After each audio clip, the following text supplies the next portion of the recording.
बिस्मिल्लाहिर्रहमानिर्रहीम एंड अस्सलाम वालेकुम dear students, welcome to our next lecture. आज हम अपनी बुक का चैप्टर 2 स्टार्ट करेंगे, जहाँ पे हम सेट्स के बारे में पढ़ेंगे। सेट क्या होते हैं, किस तरह से काम करते हैं और किस तरह से ये हमारे कंप्यूटर साइंस के अंदर इनका यूज़ मौजूद है। बहुत सारी डेफिनेशंस जो हम सेट्स के मतलब देखेंगे वो हमें पहले से पता है, इसलिए हमारा आज का लेक्चर थोड़ा सा तेज़ी से जाएगा। Discrete mathematics deals with discrete structures like integers, यानी हमारे पास दो किस्म की चीज़ें मैं सिर्फ अगर नंबर की बात करूं तो नंबर्स में हमारे पास 0, 1, 2, 3, 4, 5 यूँ हमारे पास नंबर्स हो सकते हैं, या हमारे पास नंबर यूँ भी हो सकते हैं 0.1, 0.15, 0.2, 3.6 एंड सो ऑन। सो ये जो पहले नंबर्स हैं इनको हम इंटीजर्स कहते हैं या इनको हम डिस्क्रीट नंबर्स भी कहते हैं, जबकि दूसरे नंबर जो है वो रियल कहलाते हैं या पार्शियल नंबर्स भी कहलाते हैं। सो हमारा जो डिस्क्रीट मैथमेटिक है वो बेसिकली इस पहली चीज़ के साथ डील कर रहा होता है, दूसरी चीज़ के साथ डील नहीं कर रहा होता। तो हमें इस चीज़ का पता होना चाहिए कि डिस्क्रीट स्ट्रक्चर या डिस्क्रीट मैथमेटिक्स जो है वो किन चीज़ों के साथ मेनली डील कर रही है। Okay, many discrete structures are built using sets. बहुत सारी डिस्क्रीट स्ट्रक्चर जो हम अपने प्रोग्रामिंग के अंदर इस्तेमाल करते हैं, कंप्यूटर्स में इस्तेमाल करते हैं, वो सेट्स को इस्तेमाल करके हम बिल्ड कर रहे होते हैं, जैसे collection of objects. Discrete structures built from sets are कौन कौन से हैं? कम्बिनेशंस हैं, unordered collections of objects used in counting relations, sets of ordered pairs that represent relationships between objects, graphs and finite state machines. ठीक है, ये मुख्तलिफ़ किस्म की चीज़ें हैं जो कि हमने अपने कंप्यूटर साइंस के कैरियर में कहीं ना कहीं पढ़ी होंगी या आगे चल के पढ़ेंगे। ठीक, sets are fundamental discrete structures on which all other discrete structures are built. इस बात को जहन में रखें कि सेट जो है वो बुनियादी डिस्क्रीट स्ट्रक्चर है जिसके ऊपर तमाम दूसरे डिस्क्रीट स्ट्रक्चर जो है वो बिल्ड किए जाते हैं इसी को इस्तेमाल करके। What is a set? A set groups the similar not necessarily objects together. आमतौर पे ये होता है कि एक सेट जो होता है वो सिमिलर ऑब्जेक्ट्स को इकट्ठा कर देता है। मिसाल के तौर पे स्टूडेंट्स ऑफ योर क्लास, ठीक है, तो चूंकि सारे ही कोई प्रॉपर्टी है जो उनके अंदर मुश्तरक है, उसकी बेस पे हमने इनको इकट्ठा कर दिया, तो उसको हम कहेंगे that is a set S. या हम कह सकते हैं कि जी सेट ऑफ फर्नीचर, ठीक, जिसमें किसी फीचर्स की बिना पर हमने फर्नीचर के मुख्तलिफ एलिमेंट्स को इकट्ठा किया हुआ होता है। या ये भी ज़रूरी नहीं हो सकता कि सेट जो है वो एक जैसे ऑब्जेक्ट्स को ही कंटेन करे, हम मुख्तलिफ ऑब्जेक्ट्स को भी कंटेन करा सकते हैं। मसलन सेट में हम मिसाल के तौर पे लिख सकते हैं जी फर्नीचर है, ठीक है जी, नेचुरल नंबर्स हैं,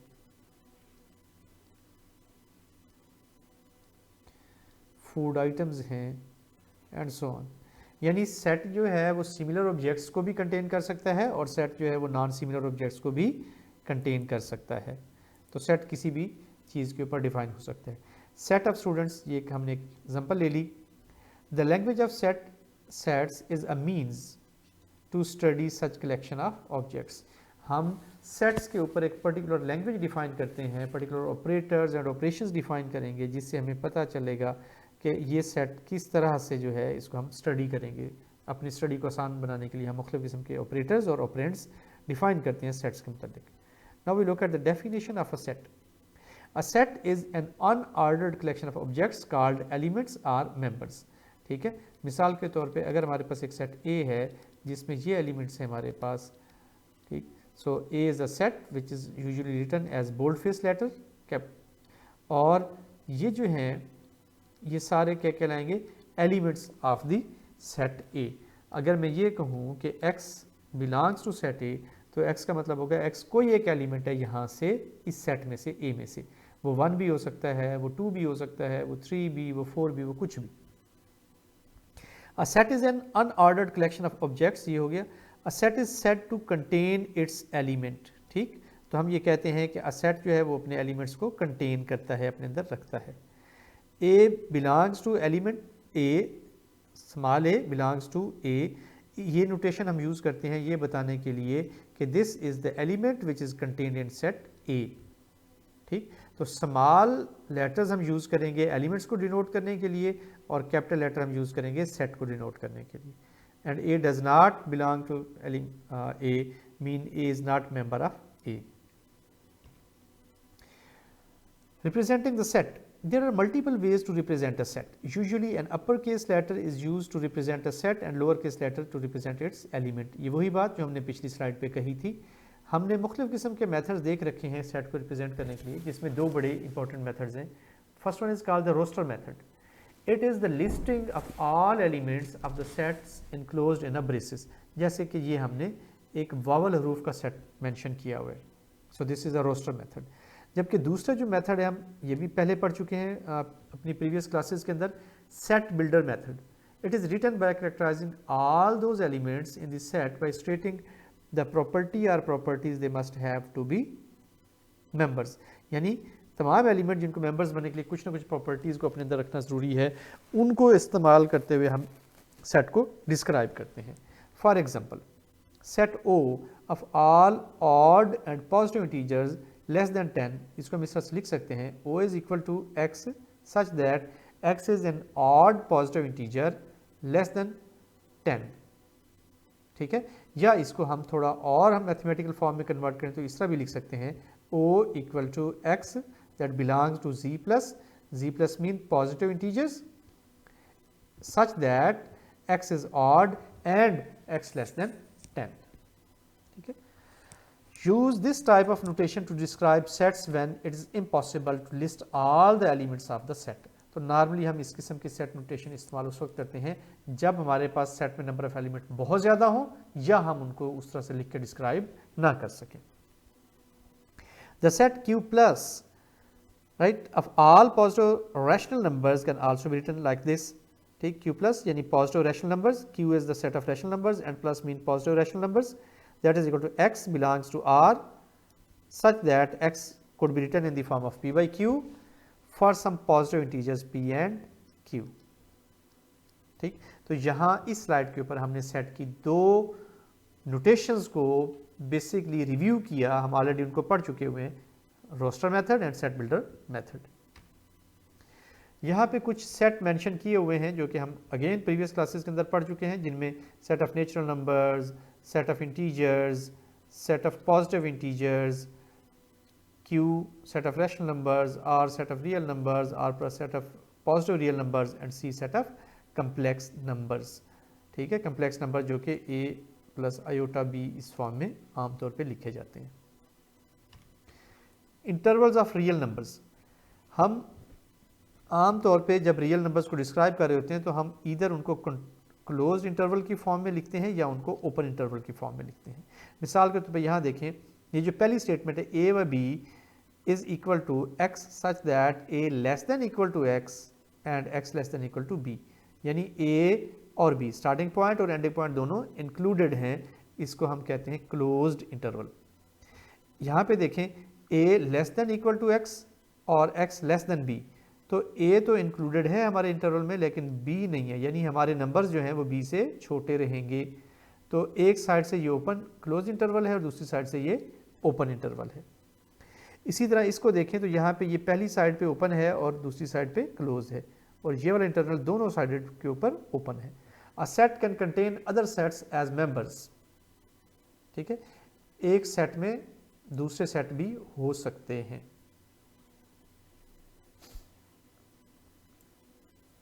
नाउ अब हम ये देखते हैं कि सेट का कंप्यूटर साइंस के साथ क्या ताल्लुक है.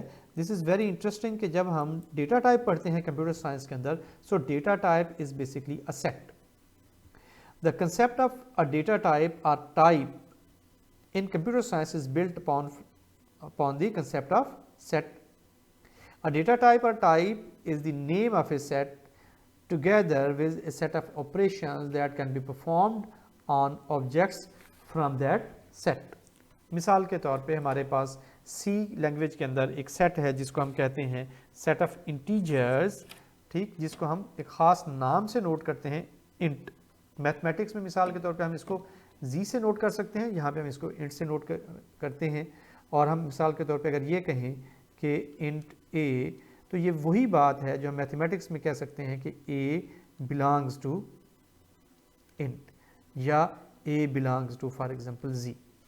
ठीक है, आम तौर पे जब हम मैथमेटिक्स में पढ़ते हैं तो मैथमेटिक्स के अंदर हमारे पास जो सेट्स होते हैं उनका साइज क्या होता है, इनफाइनाइट होता है, क्योंकि हम थ्योरेटिकली उनको लिख सकते हैं। लेकिन जब हम कंप्यूटर साइंस में बात करते हैं तो कंप्यूटर साइंस में कोई भी चीज़ इनफाइनाइट नहीं होती।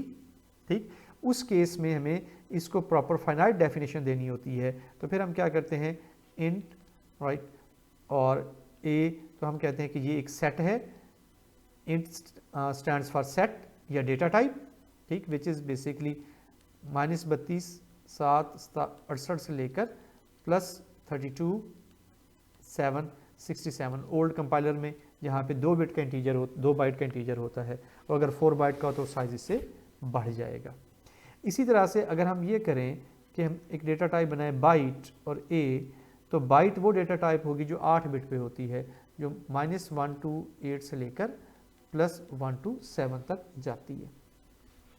इसी तरह से अगर हम बुलियन डेटा टाइप की बात करें, जो कि सी में तो नहीं है लेकिन दूसरी लैंग्वेजेस में आपको मिल जाएंगी, और अब C++ में भी ये अवेलेबल है, तो that would B a which would have either 0 और 1, तो इस सेट में से ये वैल्यूज़ लेगा।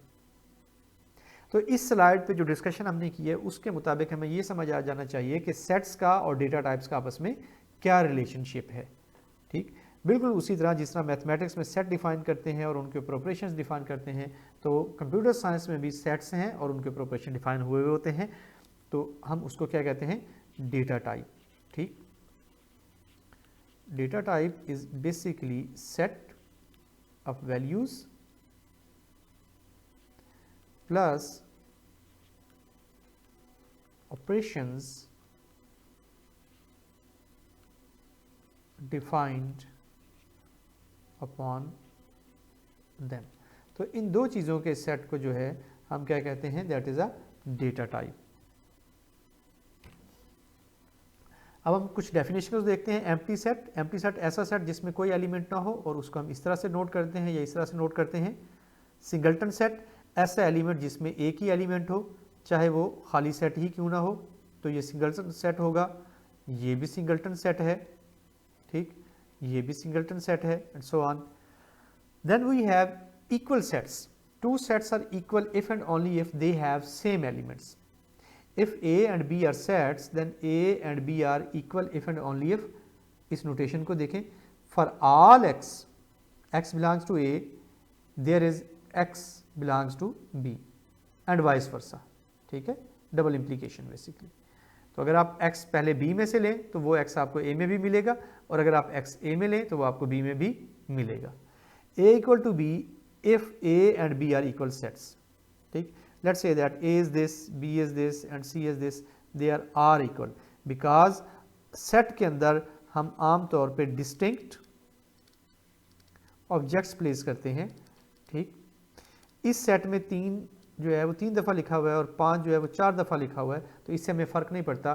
Basically this set reduces to this set 1 3 5, ठीक है, which is equal to this. और सेट के एलिमेंट्स आगे पीछे भी लिखे हुए हो सकते हैं, उससे कोई फर्क नहीं पड़ता। Naive set theory, a set consist of similar objects, ये हमने पीछे डिफाइन किया। जरूरी नहीं है कि सिमिलर ऑब्जेक्ट्स हों, लेकिन मोस्ट ऑफ द टाइम हम उसको सिमिलर ऑब्जेक्ट्स ही कंसीडर करते हैं जो भी सेट के एलिमेंट्स होते हैं। The definition of objects is not clear in this definition. ठीक, यानी ये जो हमने डिफाइन किया है उसमें ऑब्जेक्ट क्या चीज़ है उसको हमने क्लियरली डिफाइन नहीं किया। अब चूंकि ऑब्जेक्ट को हमने क्लियरली डिफाइन नहीं किया, इस वजह से it can produce logical inconsistencies known as paradoxes। ठीक, these logical inconsistencies can be avoided by building set theory beginning with axioms known as naive set theory presented by George Cantor। तो फिर हम चूंकि ये चीज़ें डिफाइंड नहीं है तो इसको किसी साइंसदान ने डिफाइन कर दिया विच इज़ जॉर्ज कैंटर, तो फिर हम जॉर्ज कैंटर थ्योरी को लेके ही आगे चलते हैं, सेट्स को डिस्क्राइब करते हैं और सेट्स को ऑपरेट करते हैं। वेन डायग्राम, ये भी हम पहले किसी क्लास में पढ़ चुके हैं। Sets can be represented graphically using Venn diagram. Venn diagram के अंदर हमारे पास 2 सेट्स बड़े इंपॉर्टेंस के हमें लें। पहला सेट कहलाता है जी universal set which is denoted by U and it is represented by a rectangle. यहाँ पे देखें ये रेक्टेंगल, ठीक है, इस बड़ी external rectangle, outer rectangle. Subsets, these are represented by circles. जैसे यहाँ पे देखें सर्कल्स में तो यहाँ हम देख सकते हैं कि वॉवल्स का एक सबसेट है within this set U, whereas set U is the set of English language letters. और यहाँ पे हमारे पास कंसेप्ट है सबसेट का, A सबसेट है B का और B सबसेट है U का। हमारे पास दो किस्म के सब कैटेगरीज हैं इसकी, प्रॉपर सबसेट और improper subset. If every element of A is in B and B has some extra elements too, it is called a proper subset.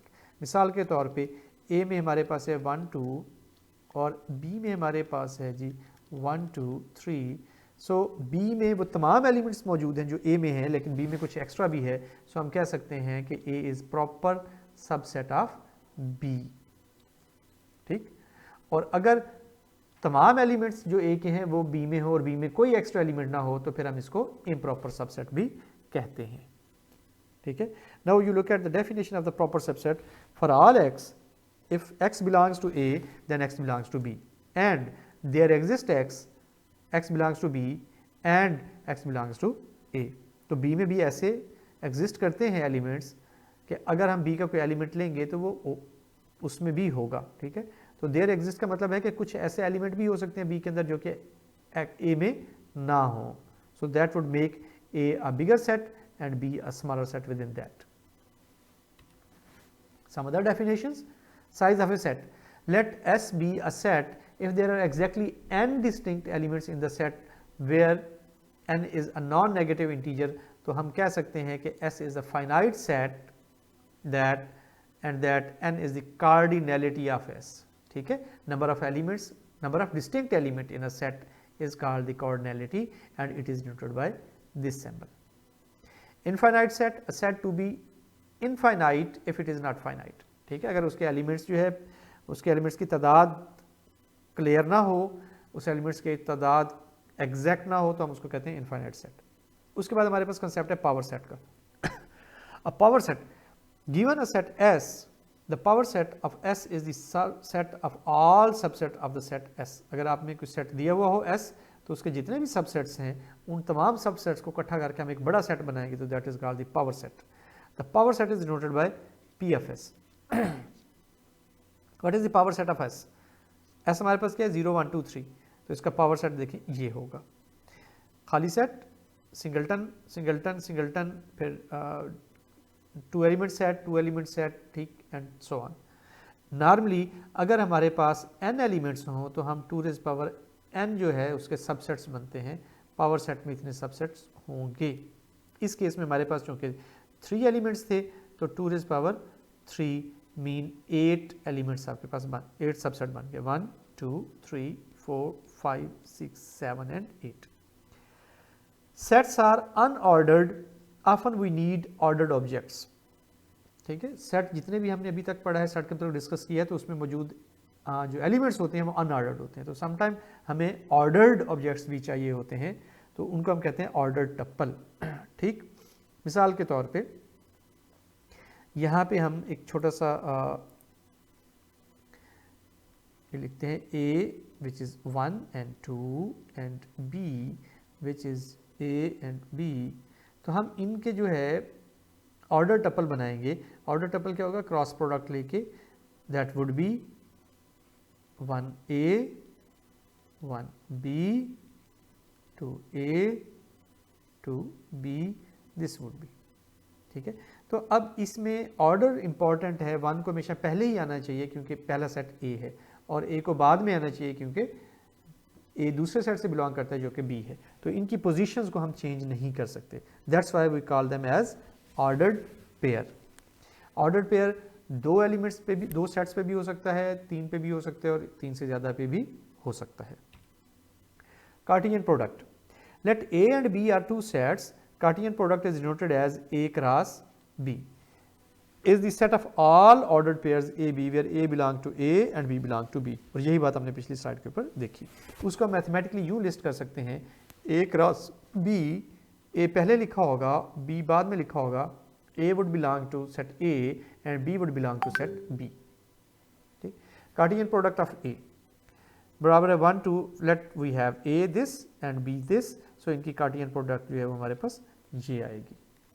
Cartesian product 3 set के ऊपर भी हम डिफाइन कर सकते हैं, which would be like this, and Cartesian product could be on more than 3 sets, it could be on 4 sets, 5 sets and so on.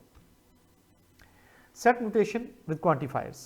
अब हम quantifiers को include करते हैं अपने set notations के अंदर. Sometimes we restrict the domain of a quantified statement explicitly by making use of the particular notation. कि हम particular domain specify उसको restrict करना चाहते हैं. मिसाल के तौर पे अगर मैं set n है तो मैं इस पर specify करना चाहता हूँ कि n जो है वो तो मेरे पास ये होगा set of natural numbers so on, और मैं इसको लेट 10 तक लाना चाहता हूँ तो फिर मैं इसकी क्वांटिफिकेशन करूँगा कि 10 एलिमेंट तक की मैं बात करूँ, उससे आगे की बात ना हो.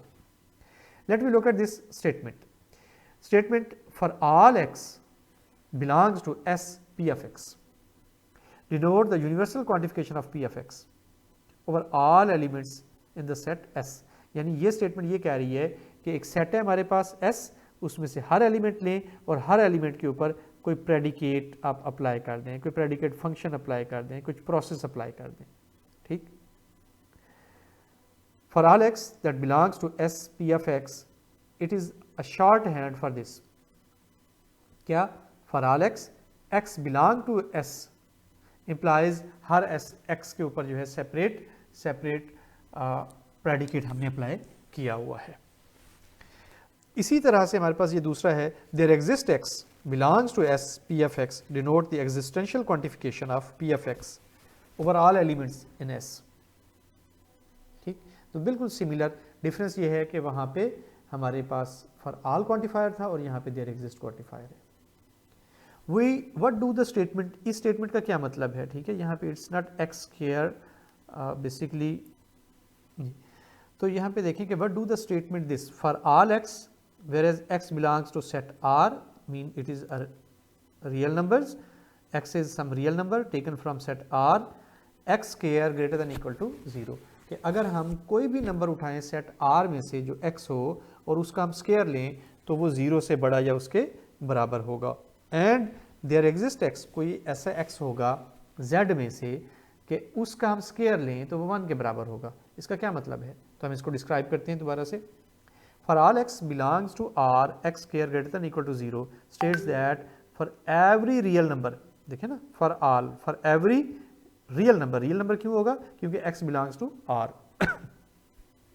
states that for every real number x square जो है वो 0 से बड़ा या उसके बराबर होगा. This statement can be expressed as the square of every real number is non-negative. This is a true statement. ठीक है, दिस ये इंटरेस्टिंग है कि हमारे पास ये एक ट्रू स्टेटमेंट है कि आप कोई भी, ठीक है, रियल नंबर लें. मिसाल के तौर पे मैं 3 ले लेता हूँ तो उसका स्क्वायर जो होगा दैट वुड बी 9. मैं -2 ले लेता हूँ, इसका स्क्वायर क्या होगा? 4. मैं -1 ले लेता हूँ, इसका स्क्वायर क्या होगा? 1. So this statement would remain true. दूसरी स्टेटमेंट को देखें, there exist x whereas x belong to z, यानी set of integers x square equal to 1 states that there exists an integer x such that x square is equal to 1. तो कोई ऐसा number z में से होगा जिसका हम square लेंगे तो 1 आएगा. This statement can be expressed as there is an integer whose square is 1. So this is also a true statement because हम कहते हैं कोई ऐसा नंबर होगा तो x बराबर है 1 और x बराबर है -1, इन दोनों के लिए ये होल्ड करता है. तो ये भी ट्रू स्टेटमेंट है. Truth sets and quantifiers. Let me look at a definition. Given a predicate p, ठीक है, और याद करें कि प्रेडिकेट का मतलब ये है कि कोई ऐसी स्टेटमेंट जिसके मतलब हम कह सकें कि ये ट्रू है ये फॉल्स है, लेकिन दोनों नहीं होगा वो. And a domain D, we define the truth set of p to be set of elements x in D for which p of x is true.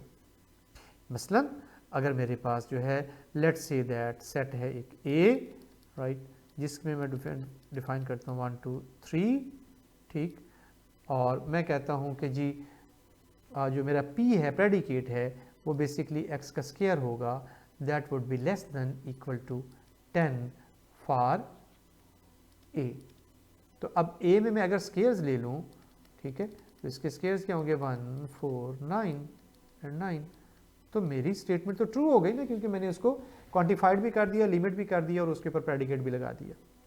ठीक, so given a predicate P and a domain D, वो define the truth set of P का truth set निकालेंगे to be the set of elements X, वो ऐसे elements होंगे D के अंदर ही for which P of X is true, जिनके लिए ये बात ट्रू होगी। The truth set of P of X is noted by X belongs to D where D is your domain such that P of X holds, P of X is true। ठीक, holds मतलब true। Example, एक और example हम देखते हैं। What are the truth sets of the predicates P of X, Q of X and R of X where the domain is the set of integers, domain क्या है, set of integers है, और P of X जो है वो किसके बराबर है, X mod equal to 1, Q of X किसके बराबर है, X square equal to 2, और R of X किसके बराबर है, X mod equal to X। तो हम इन तीनों प्रेडिकेट्स को बारी बारी देखते हैं। द ट्रुथ ऑफ P, अब P में हमने क्या कहा कि जी सेट ऑफ इंटीजर्स, जहां हमने बात की थी set of integers, so X जो है दैट बिलोंग्स टू Z, मतलब इंटीजर्स से, such that X mod equal to 1 is the set of integers for which X बराबर है 1। ऐसे कौन से इंटीजर्स हैं जिनके लिए ये 1 के बराबर होगा, because X mod equal to 1 when X बराबर है 1 के और X बराबर माइनस 1 के, तो ये दो सूरतों में ही होगा, व्हेन X दिस और X माइनस 1, और दूसरा कोई ऐसा इंटीजर हमें नहीं मिलेगा। लिहाजा P का जो सेट बनेगा वो ये बनेगा -1 और 1।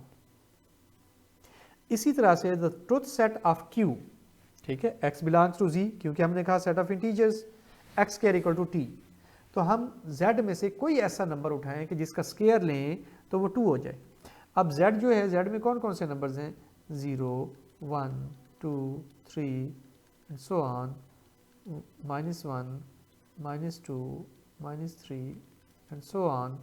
तो अब इस सेट में देखें कि कोई ऐसा नंबर हम उठाएं, मिसाल के तौर पे 0 को लेते हैं, इसका स्क्वायर लें तो 0 होगा, 1 का स्क्वायर लें तो 1 होगा, -1 का स्क्वायर लें तो 1 होगा, 2 का स्क्वायर लें तो वो 4 हो जाएगा, -2 का स्क्वायर लेंगे तो 4 हो जाएगा। सो इसका मतलब ये हुआ कि ऐसा कोई एलिमेंट हमें नहीं मिल रहा जिसका स्क्वायर ले तो वो 2 के बराबर आ जाए। This is the empty set because there is no integer x for which x square equal to 2। अब हम तीसरे प्रेडिकेट को देखते हैं। The truth set of R X belongs to Z such that X mod equal to X के is the set of integers for which X mod जो है वो X के बराबर ही आ रहा हो, because X mod equal to X if and only if X greater than 2। ठीक है, क्योंकि ये देखें, अगर मैं -1 का मॉड लूँगा तो वो 1 आता है, ठीक है, तो हम, उसने तो यही कहा है कि यहाँ पे X होना चाहिए और इसका जब आप मोड़ लेंगे तो उसी के बराबर ही आ जाए, लेकिन यहाँ तो -1 है और उसका मोड़ लेंगे तो 1 के बराबर आ रहा है, तो इसका मतलब ये हो गया कि माइनस वाली बातें तो नहीं हो सकती। हाँ, +1 का अगर हम मोड़ लेंगे, ठीक है, तो वो 1 ही आएगा, 2 का मोड़ लेंगे तो वो 2 ही आएगा, मतलब x would be greater than equal to 0। It follows that the truth set of R is n, the set of non-negative integers। ठीक है, ये बातें हमें समझ आ गई। Note, there exists for all x p of x is true over the domain U if and only if the truth set of P is the set U। ठीक है, और इसी तरह से दूसरी स्टेटमेंट मैं आपके लिए छोड़ रहा हूँ कि आप इसको अंडरस्टैंड करने की कोशिश करें। That's all about for today। आज का लेक्चर हमारा बिल्कुल एक इंट्रोडक्टरी लेक्चर था ऐसे मटेरियल के ऊपर जो हम पहले से पढ़ चुके हैं, नई चीज़ें नहीं थी उसके अंदर। आई होप आपको ये समझ आ गया होगा। See you next time in next lecture। Allah Hafiz।